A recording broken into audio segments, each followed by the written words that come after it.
the assembly hall, and the men on the other. Unless you happen to be a married woman, then you could sit with your husband occasionally. But that was the way it was. And he remembered, because he'd been on the training college himself quite a long time, he remembered that strict discipline between the men's side and the women's. And I remember him coming on. It's hard to believe this man, this magnificent poet, he came on the platform and he sort of knelt down, and across the platform at Denmark Hill, college, there's a curtain goes right across, about this high it is, goes right across the front of the stage. He got down and peeked through this curtain. This very, it's hard to believe this very erect, correct man. He was kneeling down. He said, "I'm looking to see if there's any girls over there." And, it was such a shock to us all that this man would do this.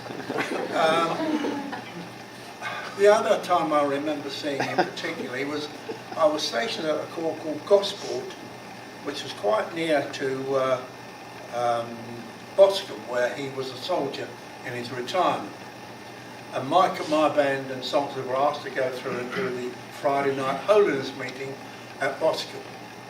I went through, and to my shock, Albert Osborne was there. In fact, he sat on the platform right beside me. And anyway, we did the meeting, and we had a prayer meeting to finish with, and one or two people came forward. And Albert saw a man he thought should get saved. And he looked down at this man, and then he went down. We used to call it, years ago in the army, we called it fishing. You go fishing in the prayer meeting. And Albert went down to where this man was. And he was sitting right in by side, at the end of the road, couldn't get to him. So Albert went like this to him. The man went.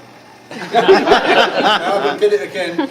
So Albert climbed through the road, caught hold of the man, brought him out like this. I've never seen like it. He actually brought this man out and knelt with him at the feather. There was just something I've been reading. I've read it several times. His autobiography. It really is very well worth reading. Now, our songbook has so many wonderful songs written by him. Just look, for instance, at 647. 647. I can't tell you which is the best one because they're all so magnificent. 647. When shall I come to the healing waters? Lifting my heart, I cry to thee my prayer. Spirit of peace, my comforter and healer, in whom my springs are found, let my soul meet thee there. He wrote this when he went to New Zealand and saw a spring coming out of the mountain. From a hill I know healing waters flow. O rise Emmanuel's tide, and my soul overflow. Let's sing just one verse of this, if we may. The tune is 613. 613 in the tune book. 647. We'll just sing the first verse, just while you get the tune. Just look at the second verse. What lovely words they are for us today. Wash from my hands the dust of earthly striving. Take from my mind the stress of secret fear. Cleanse thou the wounds from all but thee far hidden. And when the waters flow, let my healing appear. It may be, even this evening, in our meeting here, that this needs to be someone's particular prayer. When the waters flow, let my healing appear. Just one verse.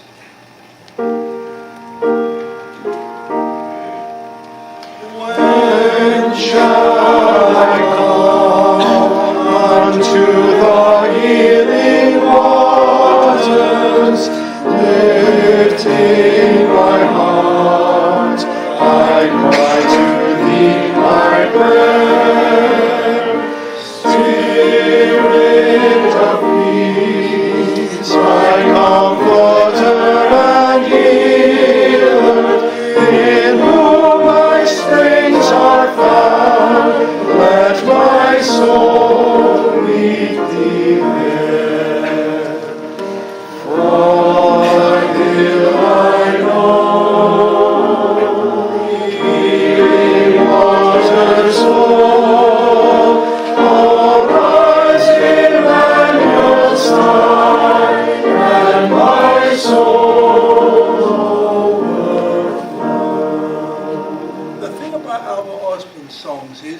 are all particular to the needs of the Salvation Army. That's what marks them out from the others. Every one of those is written for salvationists. He knew the problems that we would have. He knew the things we'd have to face as salvationists. He knew the temptations that would come to us as salvationists.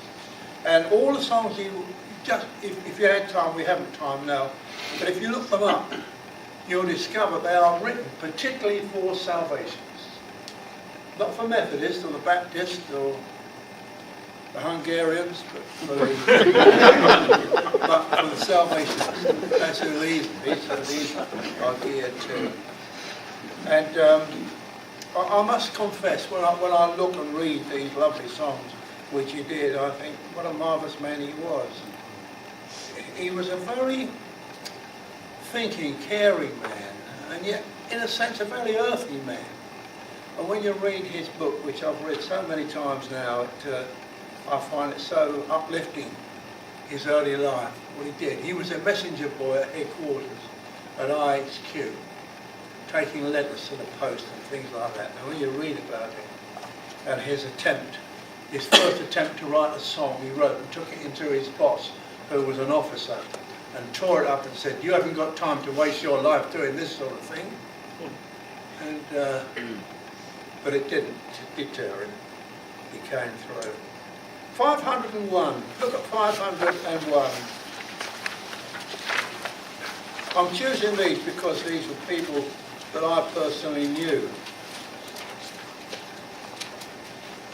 Here's one by Jessie Carolyn Mountain, 501. Now she and her husband wrote this together. Her husband was called Herbert Mountain, and some of you will remember that he wrote a number of pieces in the band journal. There was a time, just before the end of his life, when I was arranging a composers festival in connection with the Congress. I think it was the 78th Congress, I won't just be sure. And I wrote to Herbert and said I'd like him to come and do the bands. And I wanted him to do a march which he'd written called Sheffield Citadel. A very good march, because you don't hear it now, but it really was a good march, a very good marching march. And I liked it very much, but I also liked Herbert very much. And so I asked him to come. He said yes, he'd be delighted to come. And then the week before it happened, his daughter rang me up and said, "I'm sorry, but my dad's so ill, I don't think he's going to make it." Oh, I said, "I am sorry." She said, "Well, I have to tell you, if the Lord takes him before the Composers Festival, he's going to be very cross with the Lord." Well, he did make it, and he came and conducted his march. I think it was the following week or the week after, he was at a band camp and died while he was conducting one of the bands. Herbert Mountain. Now his wife Jessie was a lovely lady, and they lived at Blackpool, which at that time, and there was a lot of RAF people in Blackpool. It was a suitable place for air people during the war, and Mountain's house was always full of servicemen in the war.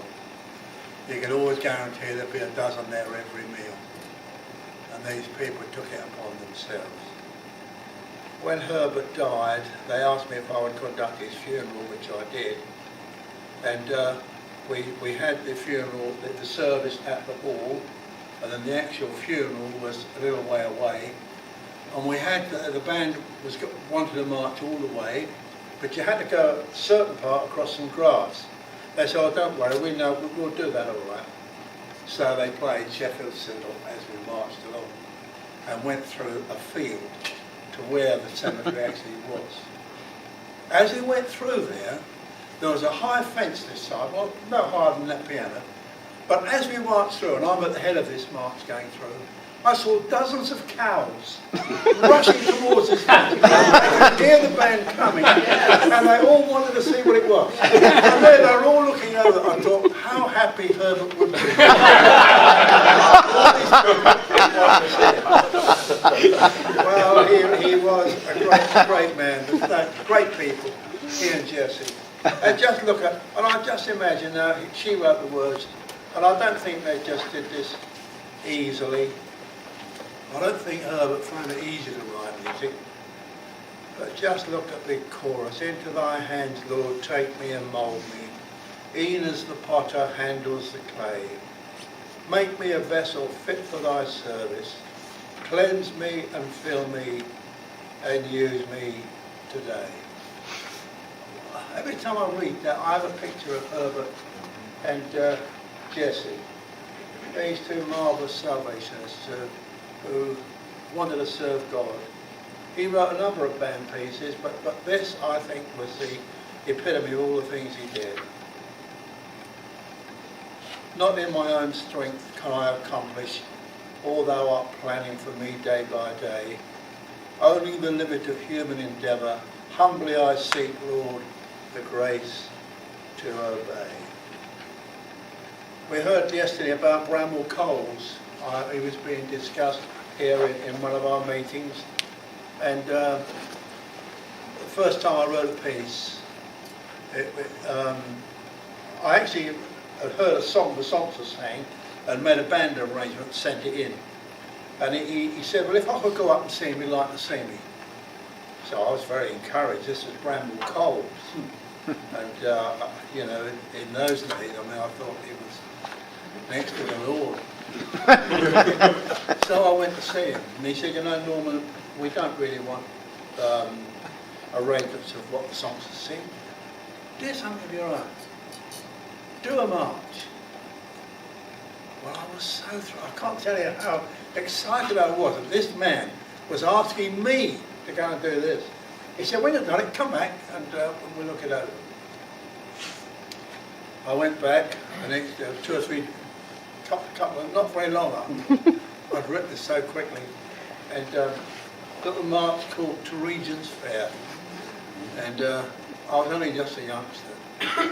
And I went to the door at SP&S to go in and see the Colonel. And a lady was sitting there saying, what do you want? I said, I've come to see Colonel Coles. Oh, you can't see Colonel Coles. I said, well, I think I can. No. You can't just go and see Colonel Coles. So she said, oh, I'll have to ring him. So she rang up. Oh, yeah, he said, send him up. She says, you can go. She really wanted to send me out, but I got up there. And you know, that dear man went through every note in that music with me. What a lovely man he was. And he said, yeah, we do want you to be useful for us. And that's the way he was. Just a gem, a beautiful person. And Bramwell Coles. He had a marvellous hand for calligraphy. And when I went to live in Canada, he'd been there sometime before me as, I don't know what his job was, but he'd written music for a television show or radio show they used to do weekly from their headquarters in Toronto. And there was a cupboard there full of the arrangements he had done for this thing. And I got them out, and the manuscript was absolutely beautiful. It looked even better than printed music. It was so lovely, and it sort of had him in it. That's what I mean. When I looked at it, I thought, this is Bramwell Coles. Such was the work. Well, then there's dear Brindley Boo. You know his lovely song, I Would Be Thy Holy Temple. 786 it is in your songbook. This wonderful book that people don't seem to want to use so much. 786. I worked with Brindley for a number of years when he became secretary of a band. When Dean Goffin went back to New Zealand, I'd worked with Dean for about 6 or 7 years, and then stayed on with Brindley. And a couple of years ago, he was at the Bandmasters Councils at Denmark Hill. They asked Brindley to give his testimony. They gave him 10 minutes, but he took a lot more, I must say. And we were all delighted because what he said was so, wasn't it? It was absolutely marvellous. He had that audience in the palm of his hand and he went on. Oh, more than half an hour.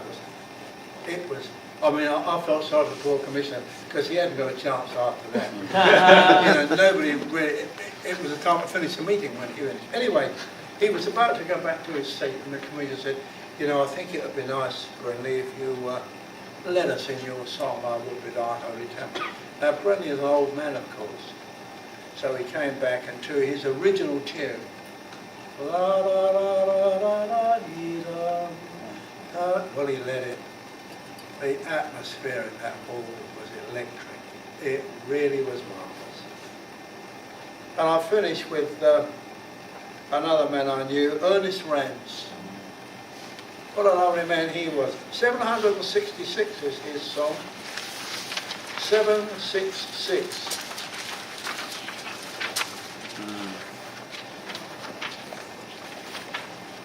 Now, Ernest Rance was, he was secretary of bands for a number of years.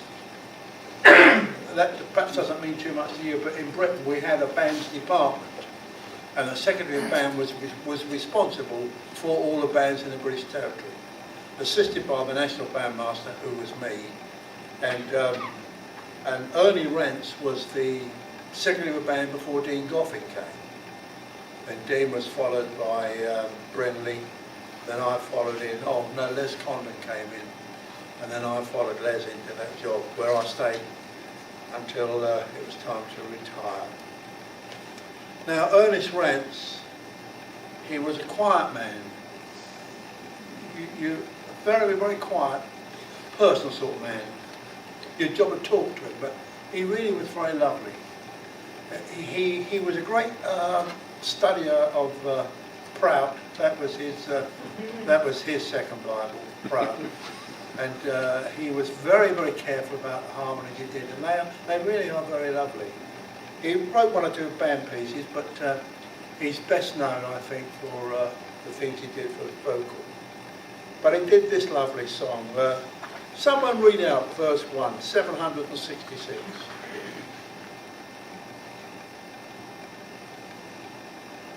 Two hills are with my eyes, misty hills before you. Hills that rise to reach the skies, spread their glory above you. Found the fire on the high, and a vine of fragrant place. Through the hills I lift my eyes, and I can hills before you. Now, I heard Ernest Rance say in the Westminster Central Hall when he was asked to lead this song, the general asked him how he come to write this lovely tune. And he said, well, he was in Scotland and he was looking out of the window where it was, and the shape of the hills. And he said, I just saw a drawn manuscript, more or less where these hills were. And this was a tune, he said, that came out of this, Hawk Hills, to the hills. Someone read verse 2.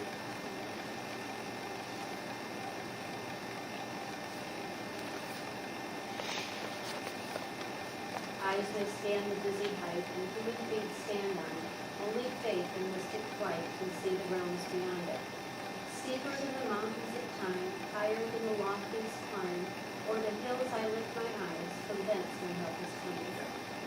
And the final verse, to the hills I'll turn again, away from earthly slumber, there to gain the topmost plain, may naught my way encumber. On the highest summit I stand, there to view the long promised land. There my eyes look to the skies, I lift my heart to heaven. Kathy and I sometimes go up a mountain. What that mountain called? Bear Mountain. Bear Mountain. It's easy, yeah. Bear Mountain. It's quite close to where we live. And when they get up there, right at the top, it's as if you're standing on the top of the world. There's just nothing in your way. Wherever you look, there's a clear, everything's clear. And whenever I go up there, I think of this, there to view the long promised land. Though my eyes look to the sky, I lift my heart to heaven. We started by the reading, whatever things are true, whatever things are honest, whatever things are just, whatever things are pure, whatsoever things are lovely, whatsoever things are of good report, and if there be of any virtue, and if there be any praise, think on these things, and the peace of God, which passes all understanding, shall keep your hearts and minds through Jesus Christ. Do you believe it? God bless you.